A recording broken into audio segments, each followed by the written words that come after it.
Anaphylaxis ये एक ऐसी इमरजेंसी कंडीशन है जो अगर आपने टाइमली डायग्नोस कर ली तो पेशेंट की जान बच सकती है, लेकिन उसे डायग्नोस करने में आपको अगर थोड़ी भी देरी हो गई तो पेशेंट की मौत भी हो सकती है। तो दोस्तों, ये जो एनाफिलैक्सिस है इसके बारे में आपको डिटेल में बहुत अच्छी जानकारी रहना बहुत ही ज़रूरी है। तो दोस्तों, आज के वीडियो में हम एनाफिलैक्सिस के बारे में पूरी जानकारी लेने वाले हैं, इसलिए ये जो वीडियो है ये आप आखिर तक ज़रूर देखिए। और ये चैनल अभी तक आपने सब्सक्राइब नहीं किया है तो इसे ज़रूर सब्सक्राइब कर लीजिए। दोस्तों, आप अगर स्टूडेंट भी है तो एग्ज़ाम में एनाफिलैक्सिस पे बहुत बार क्वेश्चन पूछे गए हैं, तो आप भी ये जो वीडियो है ये ध्यान से ज़रूर देखिए। नमस्ते दोस्तों, फंडा मेडिकल में आपका हार्दिक स्वागत है। मैं हूँ डॉक्टर सौरभ और चलिए आज का वीडियो हम शुरू करते हैं। तो दोस्तों, अब ये जो एनाफिलैक्सिस है इसकी हम अगर डेफिनेशन देखेंगे तो उसकी जो डेफिनेशन है वो ऐसी है कि anaphylaxis is an acute systemic and life threatening type 1 hypersensitivity reaction that typically occurs within seconds to minutes of exposure to an anaphylactic trigger। तो दोस्तों, इसमें से हमें ऐसा पता चलता है कि ये जो एनाफिलैक्टिक शॉक है या एनाफिलैक्सिस है ये एक एक्यूट कंडीशन है, मतलब ये धीरे धीरे नहीं होती है, ये एकदम फास्ट होती है। और ये जो है ये एक टाइप 1 हाइपरसेंसिटिविटी रिएक्शन है। जो हाइपरसेंसिटिविटी रिएक्शंस है या जो इम्यूनोलॉजिकल रिएक्शंस है उसके अलग अलग टाइप्स रहते हैं, उसमें का ये जो एनाफिलैक्सिस है ये टाइप 1 हाइपरसेंसिटिविटी रिएक्शन है। और उसमें आगे क्या लिखा है कि it typically occurs with in seconds और मिनट्स, मतलब जब भी कोई एनाफिलैक्टिक ट्रिगर आता है तो कुछ ही सेकंड्स में या कुछ ही मिनट में ये जो रिएक्शन है वो हो जाती है। तो दोस्तों, अब इसमें कॉमन ट्रिगर्स क्या है, मतलब कौन सी चीज़ों से ये एनाफिलैक्टिक रिएक्शन हो सकती है। तो उसमें पहला और बहुत ही कॉमन जो है वो है कुछ ड्रग्स हो सकते हैं, जैसे पेनिसिलिन है, सल्फा ड्रग्स है, कुछ रेडियो कॉन्ट्रास्ट है, या फिर जो NSAIDs है मतलब non steroidal anti inflammatory drugs, ऐसे जो टाइप के जो ड्रग्स है इसके कारण रिएक्शन आ सकती है। दूसरा, कुछ खाने की चीज़ें हो सकती है, जैसे पीनट्स मतलब जो मूंगफली के दाने हैं उसके कारण भी रिएक्शन हो सकती है। अंडे या फिर फिश, इनके कारण भी ये एनाफिलैक्टिक रिएक्शन हो सकती है। तीसरा एक इम्पॉर्टेंट कॉज है कि बी स्टिंग्स, हाइमेनोप्टेरा, ये एक ग्रुप है और इसमें जो इंसेक्ट्स आते हैं उनके स्टिंग से ये जो एनाफिलैक्टिक रिएक्शन है ये कॉमनली देखी गई है, इसलिए बी स्टिंग्स भी उसका एक कॉज है। और फिर चौथा जो है वो है लेटेक्स। लेटेक्स की एलर्जी बहुत लोगों को रहती है। हमारे जो ग्लोव्स रहते हैं या बहुत सारे चीज़ें रहती हैं हम मेडिकल इसमें यूज़ करते हैं वो लेटेक्स की बनी रहती है और उसकी भी रिएक्शन हो सकती है और उसके कारण एनाफिलैक्टिक शॉक हो सकता है। तो दोस्तों, अब इसका जो हाइपरसेंसिटिविटी रिएक्शन की जो पैथोफिजियोलॉजी है वो ऐसी है कि ये जो है ये एक एंटीजन है, और जब भी एंटीजन हमारे बॉडी में आता है तो जो बी सेल्स रहते हैं वो एंटीबॉडीज़ तैयार करते हैं, और ये जो एंटीबॉडीज़ है इन्हें कहते हैं IgE एंटीबॉडीज़। और ये जो IgE एंटीबॉडीज़ है फिर जो मास्ट सेल रहता है उसे ये जो एंटीबॉडीज़ है वो चिपक जाती है, और जब एंटीजन सेकंड टाइम हमारे बॉडी में आता है तो ये जो एंटीजन है इसकी रिएक्शन या ये जो एंटीजन है ये IgE एंटीबॉडीज़ को अटैच हो जाता है, और उसके बाद ये जो मास्ट सेल है वो डिसइंटीग्रेट हो जाता है, मतलब फूट जाता है, और उसमें से एक इम्पॉर्टेंट केमिकल बाहर निकलता है वो है हिस्टामिन। और उसके साथ साथ कुछ अदर केमिकल्स भी रहते हैं, जैसे प्रोटीएजेस, ये एक एंजाइम रहते हैं, या फिर कुछ इन्फ्लेमेटरी मार्कर्स भी इसमें से निकलते हैं। और उसके कारण फिर क्या होता है कि ये जो हिस्टामिन है उसके कारण इचिंग होता है, मतलब बदन में खुजली आती है, वेजोडाइलेटेशन होता है, जो ब्लड वेसल्स है वो डायलेट हो जाती है, ब्रोंको कॉन्स्ट्रिक्शन होता है, मतलब हमारे जो ब्रोंकियल्स है उसके जो मसल्स है वो सिकुड़ जाते हैं और ब्रोंको कॉन्स्ट्रिक्शन होता है और हमें सांस लेने में तकलीफ होती है। और साथ में कैपिलरी परमिएबिलिटी जो है वो इंक्रीज़ हो जाती है, मतलब ये जो कैपिलरीज है इनमें से छोटी छोटी ओपनिंग्स तैयार हो जाते हैं और फिर अंदर की जो फ्लूइड है वो कैपिलरीज से बाहर आना शुरू हो जाती है। और इससे इम्पोर्टेंट चीज़ क्या होती है कि जहाँ जहाँ पे ये जो कैपिलरी परमिएबिलिटी है ये इंक्रीज़ हो गई है वहाँ पे सूजन आना शुरू हो जाता है। तो ये है हाइपर सेंसिटिविटी टाइप 1 रिएक्शन मतलब एनाफिलेक्सिस की पैथोफिजियोलॉजी। अब हम देखते हैं कि ये जो एनाफिलेक्टिक शॉक है या एनाफिलेक्टिक रिएक्शन है, इसके क्लिनिकल मैनिफेस्टेशंस क्या है, मतलब पेशेंट में इसके क्या क्या सिम्टम्स दिख सकते हैं। तो मोस्ट कॉमन और जो 90% से ज़्यादा लोगों में दिखता है वो है क्यूटेनियस मैनिफेस्टेशंस। तो क्यूटेनियस मैनिफेस्टेशन में क्या आता है, उसमें आता है ईचिंग, मतलब पेशेंट को शरीर में खुजली हो सकती है। दूसरा अर्टिकेरिया, मतलब जैसे कि आप यहाँ पे डायग्राम में देख रहे हैं, ऐसी छोटी छोटी गूथे बॉडी में आती है। फिर फ्लशिंग, मतलब जो बॉडी है पूरी रेड हो जाती है। फीलिंग ऑफ वार्म, मतलब पेशेंट कहता है कि मुझे पूरे शरीर में ऐसा गरम गरम लग रहा है। और बाद में लिप स्वेलिंग, मतलब हमारे जो लिप्स रहते हैं, मैंने जैसे आपको पहले ही बोला था कि जो कैपिलरी परमिएबिलिटी है वो इंक्रीज़ हो जाती है और बहुत जगह पे फिर सूजन आना शुरू हो जाता है। तो ये जो हमारे लिप्स है ये बहुत सेंसिटिव रहते हैं, यहाँ पे बहुत सारी कैपिलरीज रहती है, तो यहाँ पे भी सूजन हो जाती है। और जैसे कि आप यहाँ पे डायग्राम में देख रहे हैं, तो ये जो है इस प्रकार से एनाफिलेक्टिक शॉक में लिप स्वेलिंग हो जाती है। फिर दूसरा जो इम्पोर्टेंट मैनिफेस्टेशन है वो दिखता है गैस्ट्रो इंटेस्टिनल सिस्टम में। तो यहाँ पे क्या क्या होता है, यहाँ पे पेशेंट को नौशिया हो सकता है, फिर पेशेंट को वोमिटिंग हो सकता है, उसके बाद क्रैम्पी एब्डोमिनल पेन, मतलब सीवियर एब्डोमिनल पेन पेशेंट को हो सकता है, और साथ में पेशेंट को डायरिया भी हो सकता है। तो यह है इम्पोर्टेंट गैस्ट्रो इंटेस्टिनल मैनिफेस्टेशंस। अब हम देखेंगे ऐसे क्लिनिकल मैनिफेस्टेशंस जो बहुत डेंजरस रहते हैं, और इन्हीं मैनिफेस्टेशन के कारण ये जो एनाफिलेक्टिक रिएक्शन है ये बहुत डेंजरस बन जाती है। तो इसमें सबसे पहले आता है कि रेस्पिरेटरी मैनिफेस्टेशंस क्या रहते हैं। तो जब भी अपर रेस्पिरेटरी ट्रैक्ट इन्वॉल्व होता है, मतलब हमारा जो नाक से लेके यहाँ पे हमारे लैरिंग्स तक का जो एयरवे है वो जब इन्वॉल्व होता है तो क्या क्या होता है। तो जब अपर एयरवे इन्वॉल्व होता है तो उसमें सबसे पहले होता है राइनाइटिस, मतलब हमारी जो नाक की जो नेज़ल कैविटी है यहाँ पे अंदर से सूजन होती है और वहाँ पे इन्फ्लेमेशन हो जाता है। फिर दूसरा इम्पॉर्टेंट लाइफ थ्रेटनिंग चीज़ जो होती है वो है लैरिंजियल एडिमा, मतलब जो लैरिंग्स है उसमें सूजन हो जाती है, एडिमा हो जाता है, और पेशेंट को सांस लेने में दिक्कत होना शुरू हो जाता है। और पेशेंट क्या क्या कंप्लेंट कर सकता है, लंप इन थ्रोट बोल सकता है, होर्सनेस बोल सकता है, मतलब उसका आवाज़ है वो चेंज होता है, और कभी कभी बहुत ज़्यादा सूजन हो गई तो स्ट्राइडर एक स्पेसिफिक टाइप का आवाज़ है जब लैरिंजियल एडिमा होता है तो उसे कहते हैं स्ट्राइडर, तो वो भी पेशेंट में दिख सकता है। जब लोअर रेस्पिरेटरी ट्रैक्ट इन्वॉल्व होता है तो क्या होगा कि जो ब्रोंकियल है, ब्रोंकियल ऑब्स्ट्रक्शन हो जाएगा, जो ये जो ब्रोंका है इसका जो म्यूकोसा है इसमें एडिमा हो जाता है, और उसके कारण ये जो ल्यूमेन है ये नैरो हो जाता है, उसमें से एयर बराबर अंदर जा नहीं सकती और ब्रोंकियल ऑब्स्ट्रक्शन हो जाता है। और पेशेंट फिर तब हमें क्या कंप्लेंट करेगा, उसे चेस्ट टाइटनेस हो सकता है, या कभी कभी हमें वीज भी पेशेंट में सुनाई दे सकती है। तो दोस्तों ये जो है ये इम्पॉर्टेंट रेस्पिरेटरी मैनिफेस्टेशंस है। और अब हम देखते हैं कि कार्डियक मैनिफेस्टेशन पेशेंट में क्या होता है, मतलब पेशेंट शॉक में कैसे जाता है।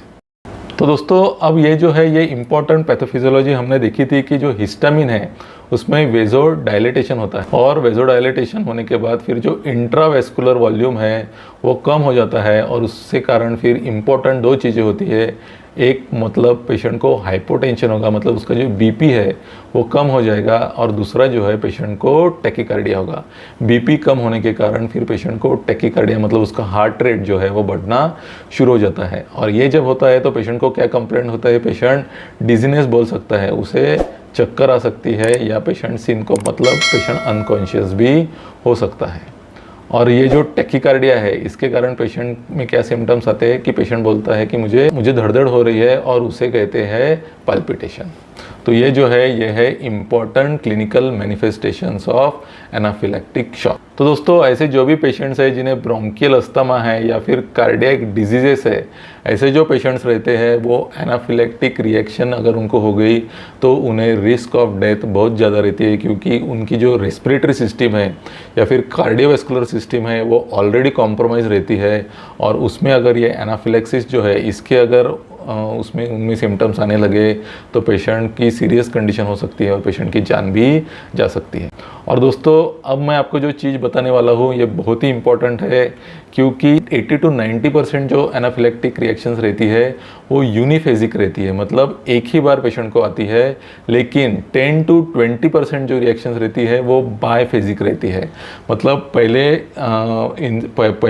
जो पेशेंट को मैनिफेस्टेशंस आए हैं उसमें से पेशेंट अच्छा हो सकता है और बाद में पेशेंट को सेकंड टाइम फिर से वो क्लिनिकल मैनिफेस्टेशंस हो सकते हैं। और ख़ासकर ये जो मैनिफेस्टेशंस है ये 1 to 8 आवर्स, मतलब पहला उसे जो सिम्टम्स आए हैं उसके बाद 1 से 8 घंटे में ये जो नेक्स्ट टाइम जो रिएक्शन आती है जिसे बायफिजिक रिएक्शन कहते हैं, ये 1 से 8 घंटे में ये रिएक्शन है वो आ सकती है। तो दोस्तों ऐसा जब भी पेशेंट हमारे पास आता है तो पहले अगर पेशेंट ठीक भी हो गया तो उसे हॉस्पिटल में एडमिट करना बहुत ज़रूरी है, उसे अंडर ऑब्जर्वेशन रखना बहुत ज़रूरी है और उसका अच्छे से मॉनिटरिंग करना बहुत ज़रूरी है, क्योंकि ये जो पेशेंट है ये फिर से एनाफिलेक्टिक रिएक्शन या एनाफिलेक्टिक शॉक में जा सकता है। तो दोस्तों अब ये जो एनाफिलेक्टिक रिएक्शन है इसका डायग्नोसिस कैसे करते हैं? तो उसका डायग्नोसिस करने का जो इम्पोर्टेंट चीज़ है वो है हिस्ट्री। पेशेंट हमें ऐसे ही हिस्ट्री देगा कि कोई भी जो एनाफिलेक्टिक ट्रिगर है वो अगर पेशेंट को हो गया तो उसके कुछ मिनट्स या मिनट से भी ज़्यादा कुछ सेकंड्स में पेशेंट को रिएक्शन आना चालू हो जाती है। और ये जो पेशेंट हमें हिस्ट्री देता है इससे हमें ध्यान में आना चाहिए कि शायद ये एनाफिलेक्टिक रिएक्शन तो नहीं है। और दूसरा इसमें सीरम ट्रिप्टेस करके एक एंजाइम रहता है, ये भी हम उसके ब्लड में ये जो एंजाइम है इसकी लेवल देख के भी ये डायग्नोसिस कर सकते हैं। लेकिन बेस्ट इसका जो डायग्नोसिस करने का तरीका है वो हिस्ट्री से ही होता है। अब दोस्तों हम बहुत ही इम्पोर्टेंट पार्ट की तरफ आ रहे हैं कि ये जो पेशेंट है इसका मैनेजमेंट कैसे करते हैं। ये जो पेशेंट है इसका आपने अच्छे से मैनेजमेंट किया तो बहुत ही ड्रामेटिक इम्प्रूवमेंट पेशेंट में दिखती है। और अगर आप प्राइवेट प्रैक्टिस कर रहे हैं और ऐसा पेशेंट अगर आपने अच्छे से ट्रीट कर लिया तो इसके कारण आपकी जो प्रैक्टिस है वो उसमें 4 चांद भी लग सकते हैं। तो दोस्तों अब आप ध्यान से देखिए कि ये जो पेशेंट है इनका मैनेजमेंट कैसे करते हैं। तो दोस्तों early recognition and treatment is the key to survival, मतलब ये जो पेशेंट है ये अगर हमने टाइमली इनको डायग्नोसिस कर लिया तो ही ये जो पेशेंट है इसे हम मौत के मुंह से बचा सकते हैं।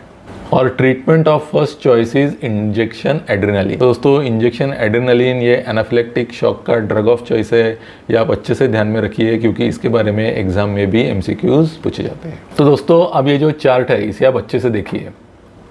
ये कॉलम में एडल्ट के लिए ट्रीटमेंट कैसे करते हैं और ये कॉलम में चिल्ड्रन के लिए ट्रीटमेंट कैसे करते हैं।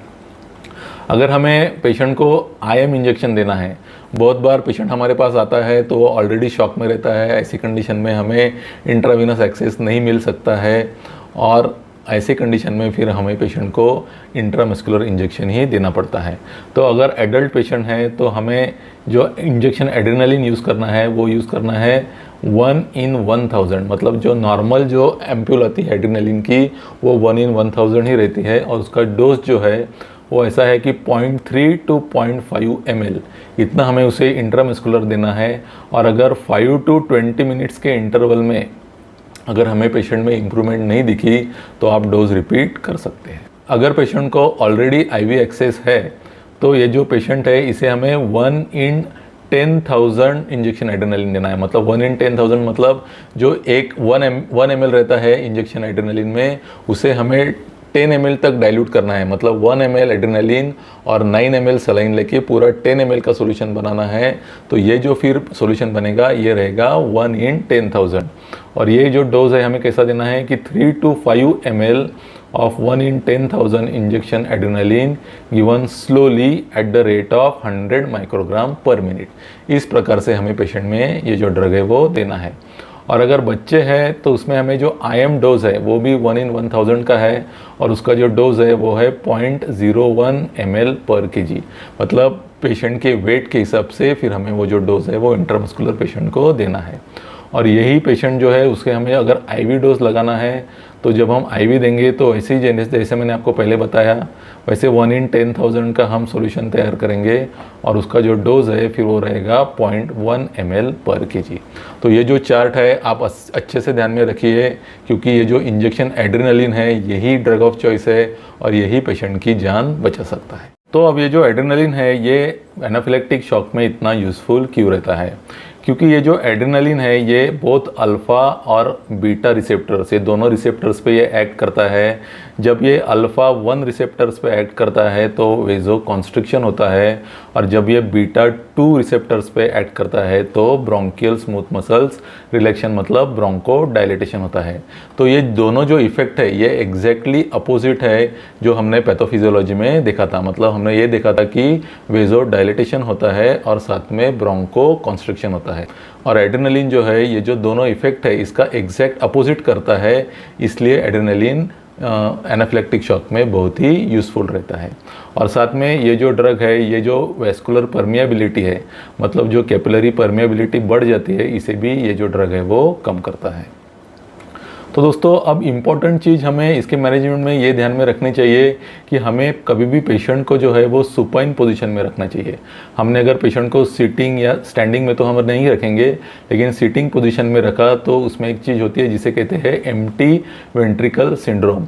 क्योंकि ये जो पेशेंट्स है इनमें वेजो डायलेटेशन हो जाता है तो इफेक्टिव जो सर्कुलेटिंग ब्लड वॉल्यूम है वो कम हो जाता है, और अगर हमने पेशेंट को सिटिंग पोजीशन में रखा तो जो वीनस रिटर्न है वो कम हो जाएगा और पेशेंट और ज़्यादा शॉक में चला जाएगा। इसलिए ये जो पेशेंट है इसे हमें कभी भी सुपाइन पोजीशन में ही रखना है।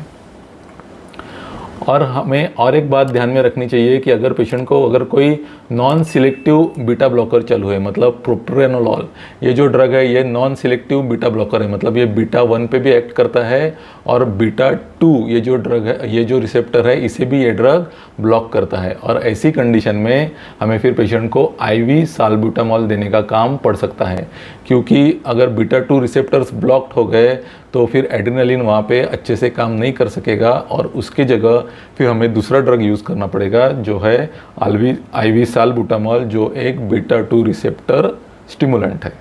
फिर उसके बाद हमें पेशेंट में रेस्पिरेटरी मैनेजमेंट भी करनी पड़ेगी, हमें पेशेंट को ऑक्सीजन थेरेपी देनी पड़ेगी या फिर नेबुलाइजेशन भी देने का काम पड़ सकता है। कभी कभी हमें पेशेंट को इंटुबेट भी करना पड़ सकता है और उसे वेंटिलेटरी सपोर्ट पे भी डालना पड़ सकता है।